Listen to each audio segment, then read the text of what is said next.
Muy buenas a todos, bienvenidos una vez más a Tuser TV, vuestro canal de referencia de Warhammer 40.000 competitivo. Volvemos esta semana una vez más tratando temas del VTC, del War Master. Ya sabéis que ya queda muy poco, estamos en el Road to WTC 2024, como hemos titulado a esta serie de vídeos que vamos a hacer en referencia al evento.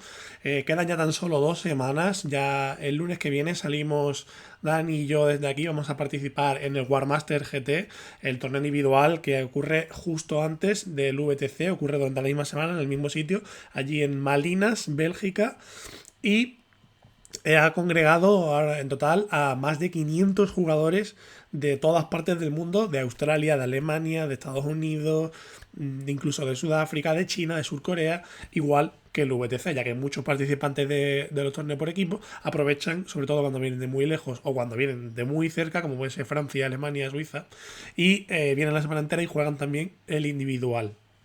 Así que queríamos hacer un vídeo analizando las listas y el meta traído por el WTC, pero por desgracia las listas se han retrasado, iban a salir ayer por la tarde, pero parece ser que ha habido algunas correcciones un poco tarde y han tardado un poco en gestionar el tema de la subida de las correcciones de listas y tal, y no han salido hasta hace apenas un rato. Y entonces solamente nos ha dado tiempo a revisar, analizar las listas del Warmaster, que aún así tampoco, solamente hemos tenido un día, ya que se abrieron el domingo por la noche. Y hemos un poco analizado un poco las listas y hecho algunas cuentas, algunas estadísticas, hemos calculado de las listas del Warmaster y sobre todo echar un ojo también a las listas más interesantes de los participantes también más duros, más conocidos y eso. Así que vamos a compartir un poquito aquí con vosotros. Tenemos aquí el evento del Warmaster. Esto está subido en BCP. Cualquiera que tenga una suscripción a BCP puede entrar aquí, por supuesto, y ver las listas. Igual que ahora en el WTC, que también están abiertas. El Warmaster es un evento individual que tiene 6 rondas de formato suizo. Hasta aquí bastante normal, como suele ser costumbre en todos los individuales, pero que, claro, al ser un torneo tan grande, tiene también una cosa que se llama la Shadow Round. Y es que, ¿qué pasa? Después de esas 6 rondas, hay un top cut de 4, es decir, los 4 mejores después de ese suizo siguen jugando 2 partidas más, perdón, 4 de ellos, es decir, semifinal y final. Pero como cabe la posibilidad de que haya más de 4 personas completamente invictas, de hecho es bastante probable, ya que por el número de rondas que son 6, 2 elevado a 6 es 64 y 500 entre 64 es más de 4, por lo cual es bastante probable que haya más de 4 personas invictas. Para esto, la Shadow Round, como decimos, es algo que también se da en torneos muy grandes como el LVO y esas cosas. Es una ronda adicional que puede jugarse si, como decimos, hay más gente invicta de la que debería. Por lo tanto, el torneo tiene una serie de rondas. Se juega el primer día, el martes, se juegan las 3 primeras partidas. Como cualquier evento normal, 3 partidas por día. A diferencia del VTC, que el VTC o WTC son solamente 2 partidas por día. Luego el miércoles se juegan otras 3 partidas y al terminar la última partida del día vemos que esta termina un poquito más pronto porque se anuncian los premios de mejor de facción y tal, y luego se anuncia el Top Cut. Y si es necesario, se juega una Shadow Round adicional hasta las 11 de la noche. Y tras esa Shadow Round, pues entonces sí que seguro quedarán solamente 4 personas invictas, o quizá puede que menos, pero nunca más, que jugarán el jueves 8 de agosto la semifinal y la final. Justo después será la entrega de premios y ya justo después empieza el VTC con la primera partida de la fase de grupos. Vale, explicarlo rápidamente, pero entraremos más en detalle en próximos vídeos. El WTC se compone también de 2 fases distintas. La primera, una fase de grupos que se hizo la semana pasada, el reparto, en el que según las puntuaciones de años anteriores de los equipos se distribuyen de manera aleatoria entre una serie de grupos de 4 equipos. En cada uno de esos 4 equipos hay un grupo de Seed 1, Seed 2, Seed 3 y 4, como tiers o algo así, en el que se supone que hay un equipo muy bueno, un equipo no tan bueno y un equipo un poco más malo. O también en el Seed 4 se incorporan aquellos equipos que son nuevos y por tanto no tienen historia del WTC en el que basar su performance, su rendimiento para añadirlos en un grupo u otro. Como puede ser el caso de China, Corea del Sur y esas cosas que no tienen historial previo. Entonces, tras esa fase de grupos en la que cada equipo se enfrenta a los otros 3 equipos de su grupo, en base a esos resultados se ordena un suizo y ese suizo ya es el que determina las próximas 3 o 4 rondas más, creo que son, que determinan ya por fin la puntuación final que van a tener los equipos en el VTC. Es decir, no hay un top cut que solamente jueguen algunos equipos, sino que todos los equipos juegan todo el evento. Toda esta información que estamos enseñando aquí, por supuesto, la tenéis completamente pública en la página del World Team Championship. Como sabéis, las partidas de WTC se determina el ganador utilizando el sistema de ponderación de WTC de 20-0, en el que por cada 5 puntos de diferencia con tu oponente obtienes un punto y él pierde un punto. Pero hace falta ganar de más de 5, porque si no se considera un empate. Vamos a ver un poco algunas estadísticas de este torneo del War Master. Vamos a ver, ya hemos calculado algunas. Por ejemplo, el reparto de facciones del War Master vemos que es muy variado. Vemos que hay prácticamente de todo. Sí que es verdad que, por ejemplo, Genestealer culto Genestealer solamente hay 6. Algunas facciones están un poquito menos representadas, como es la Deathwatch, que tiene ahí dos valientes que se han apuntado. Pero en general vemos una distribución bastante sanota, ¿verdad? Sí que está bastante claro que hay varios ejércitos que son favoritos de la gente o del meta ahora mismo, como pueden ser los Mil-Hijos, como pueden ser los Blood Angels, muchísimos juegan, ahora vamos a entrar más en detalle, como muchísimos juegan Hijos de Sanguíneo, Adeptas Sonoritas, Caballeros Grises, y es que el Caballero Gris, pese a los cambios que ha recibido en la última balance y actualización de Paria Nexus, sigue estando bastante fuerte. También tenemos datos del Caballero Gris que vamos a ver ahora luego. Vemos también bastante Wall Eater, que es algo que en España no se ve tanto, o por lo menos no se ve tanto, teniendo tantos resultados, pero que en el extranjero, sin embargo, es una facción muy popular y que, si bien es cierto que no farmea o no consigue tantos podios, perdón, sí que siempre tiene una representación muy alta, mucho más de la que tiene aquí en España. Tenemos también Tau, Tiránidos, Aldari, sorprendentemente Aldari, que sí que también ha recibido unos golpes bastante duros en la balance y en la actualización del chapter, pues vemos aún así que mucha gente sigue apostando por él. De hecho, vamos a ver una lista muy curiosa que también entraremos más en detalle luego. Y es que supongo que le vienen también muy bien los cambios a sus unidades rápidas, se benefician mucho del cambio de las acciones y tal, ya que ellos siguen pudiendo hacerlas sin problemas, mientras el resto no tanto.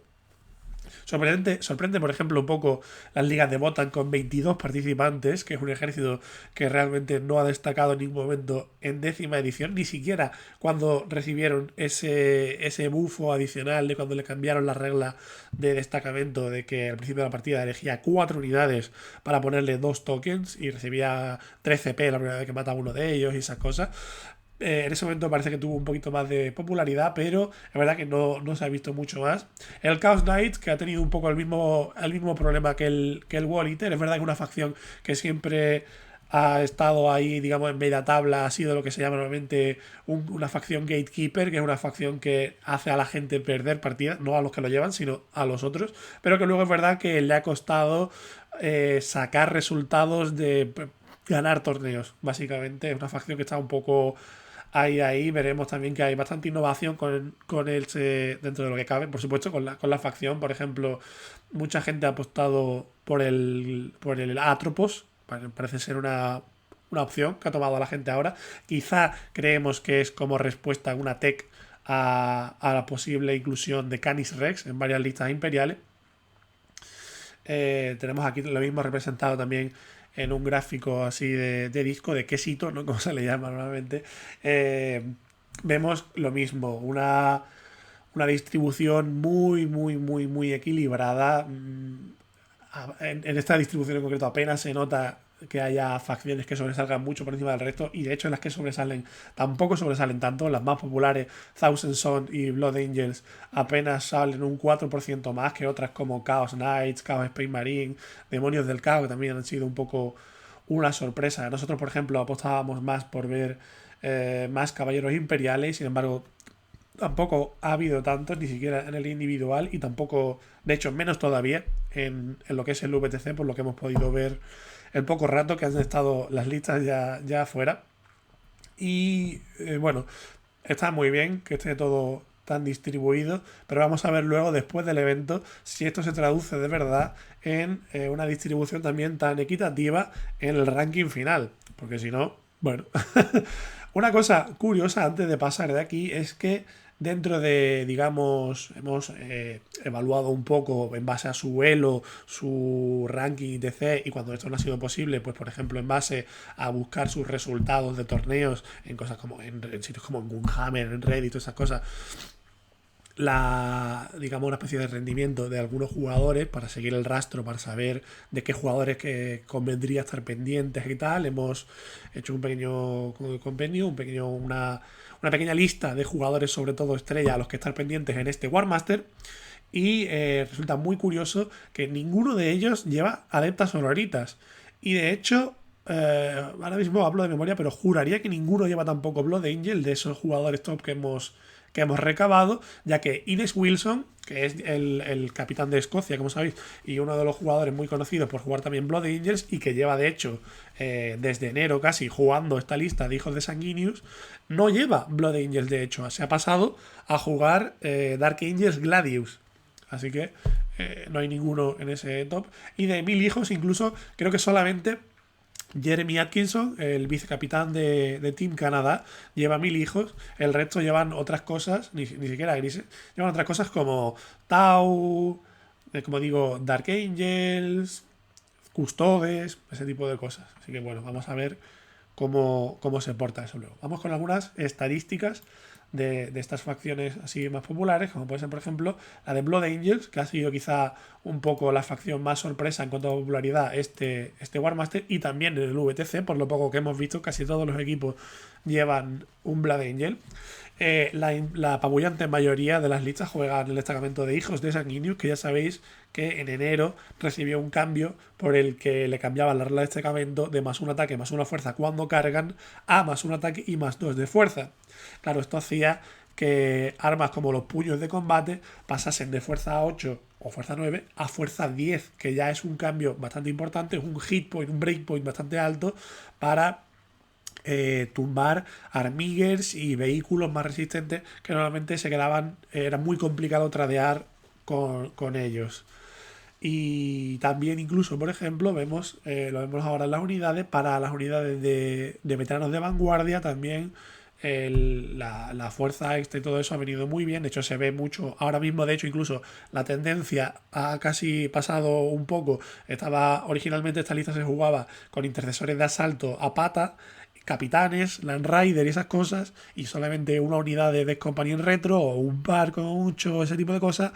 Y ahora parece que la tendencia ha pasado a jugar una especie de, no castillo, porque no se beneficia de auras por estar juntos, pero sí como una especie de horda de retroraptores. Se han sustituido los intercesores de asalto a pata por los intercesores en retro, ya que solamente valen 5 puntos más, moviendo el doble con una habilidad que, bueno, sin ser la caña, no está mal. Y por solo 5 puntos, bueno, ¿no? Supongo que es la que mucha gente ha pensado, te da el doble de alcance, y claro, ya que no tienes avanzar y cargar en este destacamento, que es una de las cosas más importantes de las que adolece este destacamento, pues lo suples un poco con esa distancia extra y con no tener que pagar el transporte también, que es algo muy importante, ya que en esa lista de hijos de Sanguinius se iban muchísimos puntos, probablemente cerca de 500 puntos se iban solamente en transportes.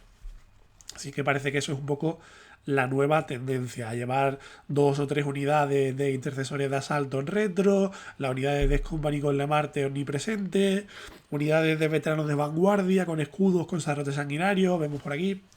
Así que eso, como vemos aquí, las unidades, los combos, digamos, o los componentes más populares de las listas, pues evidentemente el primero, Le Martes más 10 Death Company, que forma casi la columna vertebral de este tipo de listas de hijos de sanguíneos, que al final esto viene siendo lo mismo que se lleva jugando desde salida de edición, o el mismo combo, que es hacer un rapid ingress, mover 12, disparar las pistolas de fusión a corta si es posible y cargarle a otra cosa. Ya está, en esto se basa el combo de esta unidad. Evidentemente es una unidad bastante dura, pega bien, es resistente por lo menos 1 daño de Le Martes, porque si de eso estaríamos hablando de marines normales y corrientes a pata, y que se beneficia a la hora de jugar este Rapid Ingress de que el resto de la lista te meta presión para que no pueda el oponente hacer un push, un empuje agresivo para echarte hacia tu zona de despliegue y así que la Death Company con Le Martes salga lejos, sino que por esa presión que hemos dicho que mete con el resto de sus unidades, pues se puede permitir salir en una posición más o menos ventajosa. Vemos también el Sanguinor con un 35% de popularidad en las listas.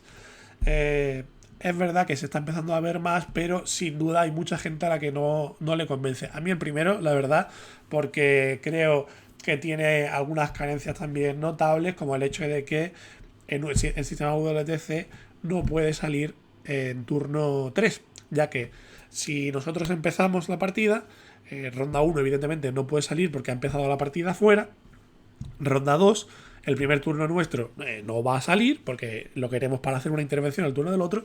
En el segundo turno del otro sí puede salir, pero ya cuando pasamos a ronda 3, de nuevo, nosotros tenemos el primer turno y por regla WTC, al final de nuestro tercer turno no nos podemos dejar nada fuera, es decir, por traer todavía, salvo que explícitamente lo digamos que nos vamos a gastar un CP en traerlo por Rapid Ingress y estamos obligados a conservar un CP para traerlo sí o sí al final de la tercera fase de movimiento de nuestro oponente con un Rapid Ingress. Es decir, ni siquiera podrías optar por decir no lo quiero bajar por Rapid Ingress al final del turno 3 del oponente, de la fase de movimiento del turno 3 del oponente, porque voy a esperar a que él me vaya a hacer una carga y entonces bajarlo. No, porque cabría la posibilidad de que él no te cargase y entonces el sanguíneo no pueda bajar y muera.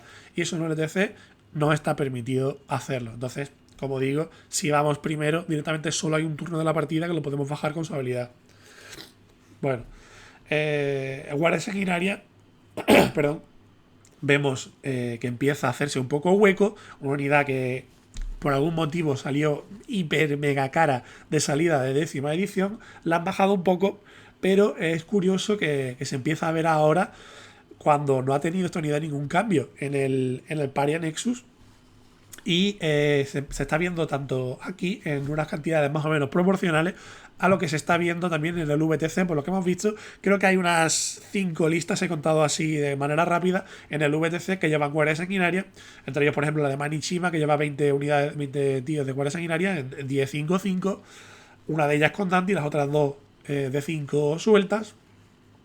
Aún así, de nuevo, una unidad un poco cara, que a fin de cuentas lo que pega son ataques de 7-2-2 y que tiene que contar sí o sí con unas buenas tiradas de sus pistolas Inferno para poder justificar sus puntos. Luego, otra unidad, otro combo muy popular que estamos viendo es el de Sacerdote Sanguinario con veteranos de vanguardia, ya que combina muy bien con ellos por sus dos habilidades. La primera, por juntar en esa unidad una armadura de 3 genérica de los marines con una inmortal de 4 por los escudos tormenta que llevan los veteranos de vanguardia, y el no hay dolor de 5 que da a la unidad el sacerdote sanguinario, lo cual hace a la unidad entera bastante correosa, aún sin poder resucitar modelos. Y además se junta que en este destacamento de hijos de sanguíneo esa unidad sube a 5 ataques cada uno de fuerza 7 con letal y gracias al sacerdote sanguinario también sube a FP2, ya que el FP es un problema también bastante importante del que adolece el destacamento de hijos de sanguíneo, ya que no tiene ninguna posibilidad de mejorar su FP y todas sus armas de combate llegan como mucho a FP2. Los Infiltrator también es una unidad que vamos a ver tanto aquí como en el tema de Dark Angels, que son relativamente populares. Yo esperaba sinceramente verlos en todavía más listas. No he contado los Scouts, es verdad que he caído después porque también he visto Scouts a punta pala en todas las listas de Marine, también bastante razonable, la unidad más barata del Codex, con infiltración, con Scout, que se puede ir de la mesa. Están muy muy bien los Scouts, están para llevar una o dos, probablemente tres quizás ya es un poco demasiado en todas las listas. Y he añadido también, por supuesto, el Death Company Dreadnought, porque, bueno, yo sí que creo, ya sabéis que los que me conocéis que soy un adalid personal de esta miniatura, de esta unidad. Yo creo que se le puede sacar bastante partido. Desde luego, en Hijos de Sanguinius tiene sus pros y tiene sus contras. El contra más grande es, de nuevo, que no tiene avanzar y cargar a voluntad. Tampoco tiene acceso a FP adicional, con lo cual enfrentarse a una armadura de 2, de nuevo, como viene siendo el caso, el tema de este destacamento, puede ser bastante problemático, ya que no cuenta con el más 1 de FP adicional. Y si te enfrentas a una armadura de 2 con Armor of Content, como puede ser un Rider, de repente incluso el que está equipado con puño con Furious Fist, con puños furiosos, que tiene FP3, es la única arma de este destacamento, de este lista que podría llevar a FP3, de repente se queda en FP2 y el Land Rider te salvaría el 4. Problemático. Pero también es verdad que ganas fuerza 14 a la carga con los puños, con lo cual, bueno, un poco digamos una cosa por la otra, supongo, y ganas acceso a una estratagema muy buena que le viene muy muy bien a este Dreadnought, que es de consolidar 6. Ya sabéis que si consolidas hacia otra unidad, esa unidad está obligada a pegarte y por lo tanto te puedes volver a activar de manera completa. Y también vemos el Predator Val, que está alcanzando también bastante popularidad, ya que es una plataforma de disparo anti-infantería bastante fiable, muy rápida, con un buen defensivo por tan solo 125 puntos. Está muy muy muy bien. Y con ese movimiento 12 más avance y disparo y tal, y con el nuevo pivotaje, pues está muy muy muy contento, se mueve bastante bien por la mesa. Así que vemos que cada vez más gente, un 45% de las listas lo llevan, cada vez más gente está optando por el Predator Val. En la mayoría de los casos solamente llevan uno o dos, no he visto, creo que solamente he visto una persona aparte de mí que también lleve 3 Predator Val, pero bueno, es verdad que spamearlo ya es una decisión más consciente y tienes que tener un plan concreto en mente, no es simplemente spamearlo por spamearlo. Vamos a pasar un poco a ver las unidades de Dark Angels, que es como el siguiente gran contendiente en el tema de destacamentos marines. Vemos aquí sí una presencia mucho más fuerte del destacamento de Gladius, ya que quizá también es donde más encajan esas unidades, sobre todo los Deathwing Knights, que se beneficia también muchísimo de ese avanzar y cargar, de ese destrabarse y disparar, cargar evidentemente.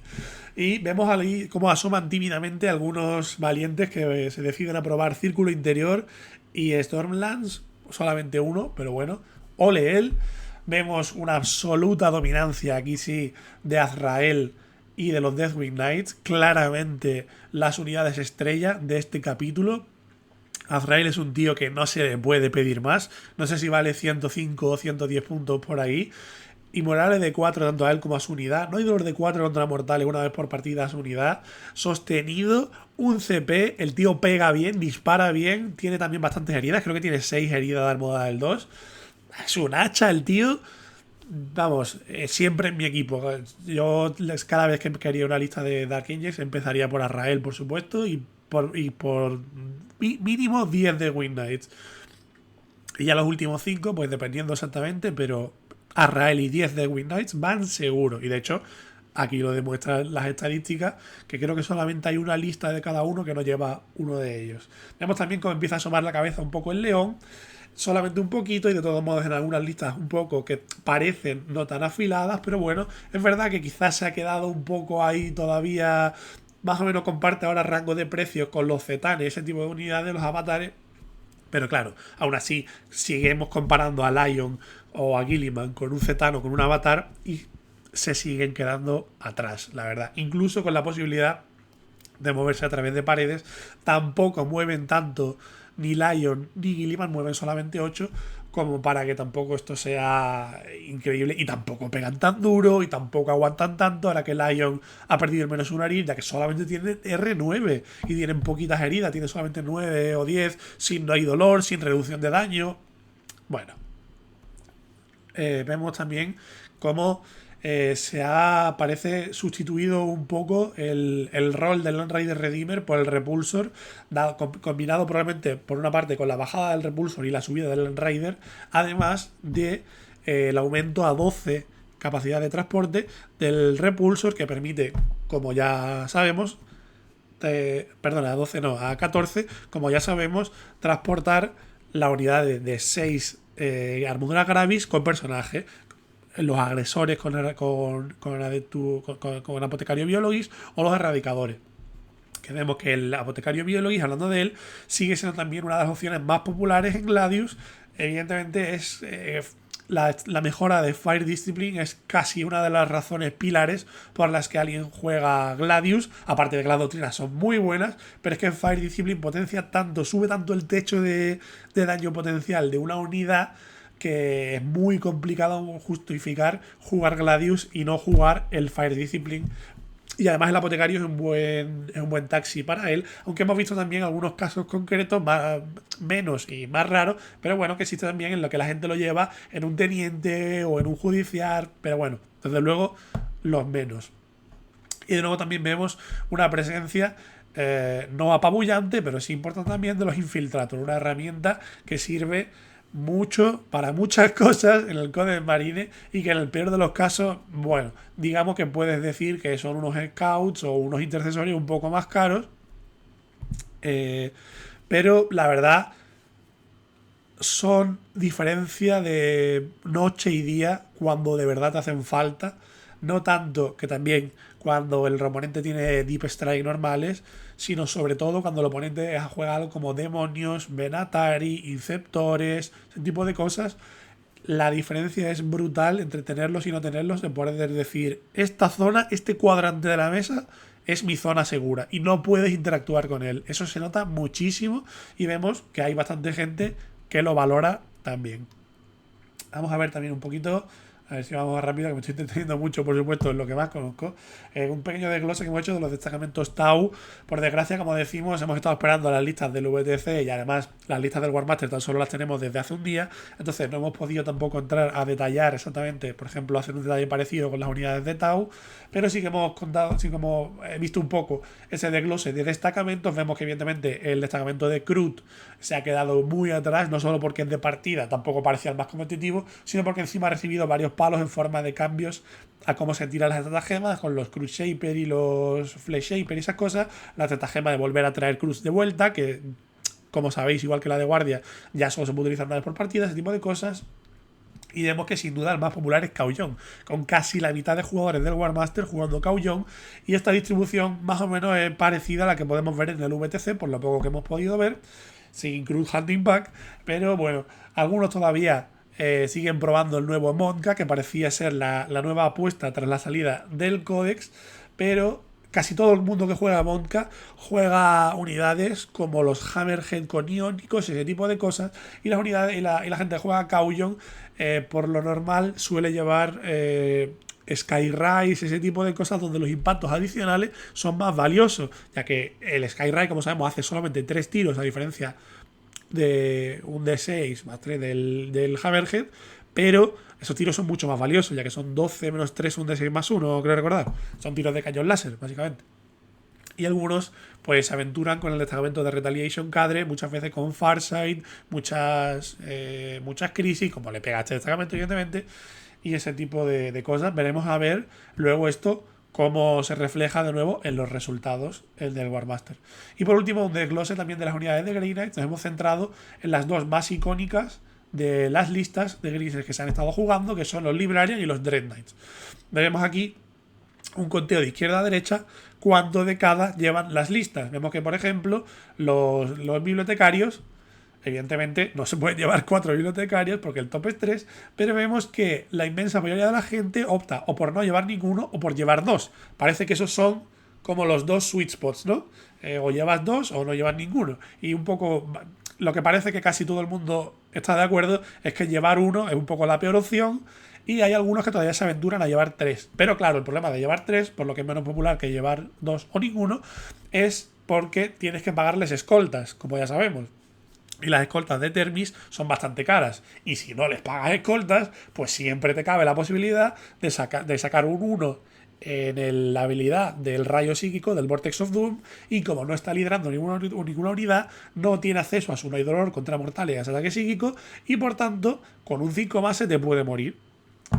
Y vemos también un pequeño una estadística de los Dread Knights. Igual vemos también, por ejemplo, que hay muy poca gente que opta por llevar pocos o ninguno, 0, 1 o 2, solamente tienen un caso cada uno de ellos, y que la inmensa mayoría de ellos, de los jugadores de grises, apuestan por llevar mínimo 3 Dread Knight todavía. Y es que el Dread Knight, a pesar de los cambios, a pesar de no poder hacer acciones después de avanzar, después de destrabar, estando trabado, a pesar de haber subido de puntos, a pesar de no tener ya el tank shock bueno como antes, aún así sigue siendo una data espectacular. Los datos lo demuestran por ahora.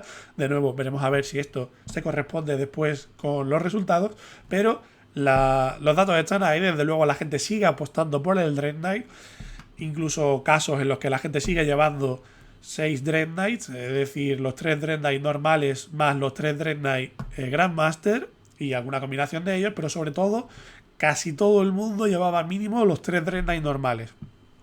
Vamos a ver también un poco, por terminar, ojear rápidamente las listas de algunos de estos. De todos modos ya entraremos más en detalle en ellas, pero por ejemplo vamos a ver la de Ines Wilson, que como habíamos dicho, el capitán de Escocia, que se ha pasado de Hijos de Sanguinius a Dark Angels, y juega también la unidad del apotecario Biologis, como ya sabemos, esencial casi para jugar Gladius, en este caso también con erradicadores, igual que lleva John Lennon. De hecho, la lista es relativamente parecida a la que lleva John Lennon del Team USA, con 15 Deathwing Knights, unos intercesores de asalto aquí para puntuar, combinados con unos Scouts también, ya que algunas cosas que harán bien los intercesores de asalto con retro, que es llegar a sitios donde no pueda llegar los Scouts, por el tema de mover 12, no poder hacer acción y esas cosas. Y los Scouts, pues por ejemplo, para hacer esquinas, bueno, el nuevo esquinas containment, ¿no? Que es en los laterales y tal, para los que su habilidad de redesplegarse evidentemente vendrá mejor. Un Repulsor, como habíamos comentado antes, para sustituir un poco la labor que venía haciendo antes el Land Rider.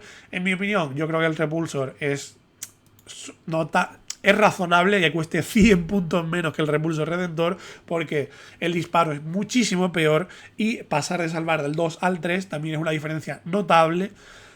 Y no sé, realmente esto parece que ha venido para quedarse. Veremos si eso es así o si luego, después de las partidas, la gente decide que no cumple la misma labor el Repulsor. También tenemos, por ejemplo, varios que han apostado por los compañeros del círculo interior.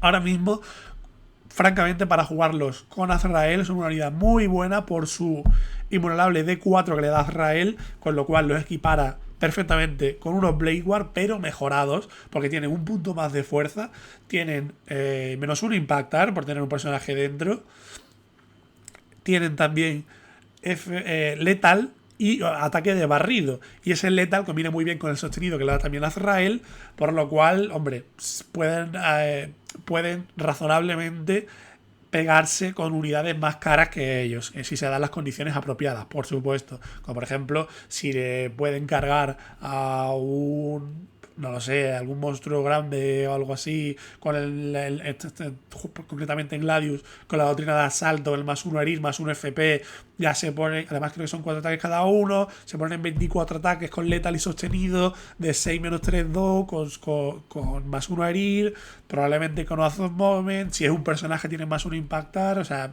bueno, yo también los he jugado y la verdad creo que puede ser una unidad bastante respetable. Su más y su menos, por supuesto, pero bueno, también. Y un judicial con unos intercesores de asalto. Vamos a ver ahora, por ejemplo, una lista totalmente opuesta. Totalmente opuesta en el sentido de que es mucho menos obvia, ¿no? Es una lista que la primera vez que la ves te quedas como, ¿cómo? ¿Qué es esto? ¿Pero y esto? Y es básicamente, en realidad, no deja de ser una versión un poco de lo que jugaba precisamente Liam Basili en la Alpine, pero que sin embargo sorprende que la siga jugando, porque como decimos, ha pasado esta lista por algunos nerds. De hecho, ha quitado las plataformas y sin embargo sigue manteniendo los 15 Dark Reapers Vamos a ver si tenemos el gusto de verlo tanto en stream o, si es posible, en partida, y a ver exactamente cómo los utiliza. Una Banshee, 10 escorpiones, unos halcones para puntuar, una unidad, por supuesto, de 10 trupe con Ibrain, que nos permite jugar Inari, llevamos unos cuantos Drukhari asociados, y por supuesto darle No hay dolor a esta unidad de trupe y resucitar un D3 en cada fase de mando. Curiosamente no lleva al Visarca, como lleva por ejemplo Jack Harpster en su lista de Eldars, que no juega al VTC, pero bueno, la que ha estado jugando de Eldars, para darle ese fight first a toda la unidad. Supongo que los puntos simplemente los utiliza otras cosas. 2 de arañas, por supuesto, hacen misiones increíblemente bien. Y ya tenemos aquí las unidades aliadas, que llevamos a Lelith Hesperax, parece que suelta. Con una unidad de brujas en un Venom, dividida supongo. Y unos cuantos Scourge, por supuesto, que no podrían faltar, con 3 White Blaster para lidiar contra vehículos. Y supongo que el Darklands, pues por si no hay vehículos, por lo menos que puedan hacer algo los Scourges. Y bueno, incluso contra vehículos la lanza oscura pica que flipas, ¿eh? Probablemente la lanza oscura sea para poner ahí el reroll para impactar y el destacamento, que recordemos, aunque sea Inari, no puede utilizar los dados de destino, pero sí puede utilizar la regla de destacamento. Vamos a ver también, por último, por terminar, ya recalco, vamos a entrar de todos modos más en detalle en las listas estas que hemos reducido a un número más pequeño de listas llamativas. Vamos a hablar más de ellas en profundidad en shorts durante las próximas semanas, tanto de estas como del VTC. De todos modos, también vamos a hacer un programa hablando del VTC, por supuesto. Y vamos a ver una última, antes de terminar por hoy, de Chris Haynes, el capitán del Team Canadá, que sorprende porque juega Adeptus Custodes. De hecho, juega una lista no demasiado diferente a lo que jugó hace poco en el All-Stars GT, que jugó a la final contra Jeremy Atkinson, curiosamente su vicecapitán del Team Canadá. Le empató la partida, ya que era también formato WDC, y ganó el torneo por diferencial. O sea, literalmente ganó por el pelo de un calvo, sin pan intended, pero bueno. 3 Blade Champion para acompañar, por supuesto, a 3 bloques de 5 Warden, es decir, 15 Warden con 3 Blade Champion, un bloque que ya hemos visto que ha sido capaz de carrilear al Codex todo lo que llevamos de edición, un bloque durísimo con su dolor de 4, pegan bien, es verdad que ya no tiene ni el interrumpir ni menos 1 daño, por supuesto, pero bueno, y en este caso trae 9 Venatari Custodian, que ahora, tal y como está escrita los cambios a la estratagema, pueden utilizar los 3 a la vez, el mismo turno, el Rapid Ingress por 0 CP y plantarte de repente 9 custodes en la cara que mueven 12 o 10, no se recuerdo exactamente, y pegan pues como los otros custodes, 4 ataques de 7 menos 2, y creo que esta gente también tiene letal de base, algo así. Así que bueno, una lista que sin duda se puede plantear correosa para más de uno. Es verdad que no lleva disparos, pero bueno, supongo que el Venatari, desde luego, no le hace gracia a nadie comerse los 9 Venatari. Así que, bueno, chapamos ya un poquito por hoy. Queríamos haber hecho este programa, como habíamos dicho, de las listas del VTC, pero no ha sido posible por las circunstancias. No dudéis, sin duda, en que lo tendréis próximamente, junto, como digo, varios shorts durante estas próximas 2 semanas hablando de listas en concreto. Y bueno, esperamos que os haya gustado, como siempre, que os haya resultado ameno, y esperamos también, bueno, que os sirva para ver si os sirve alguna idea, si os ha inspirado o si os ha resultado llamativo alguna de estas listas, algunos de estos datos que hemos compartido del pequeño análisis que hemos podido hacer de las listas del Warmaster. Si tenéis alguna petición de que queréis ver, si os ha gustado este contenido, también hacérnoslo saber. Y si queréis también que hablemos de alguna lista concreta, ya recordamos que estas listas están públicas en el BCP, si tenéis suscripción en BCP, y si no, también tenéis totalmente pública en la página web de World Team Championship las listas del VTC. Es así que no hace falta la suscripción de BCP para poder verlas. Si queréis que hablemos de una lista concreta, no tenéis más que pedírnoslo en los comentarios. Y como siempre, si os ha gustado, dejad un like y seguidnos si os gusta nuestro contenido para estar al día de todo lo que hacemos. Así que nos vemos, como siempre, en TuserTV.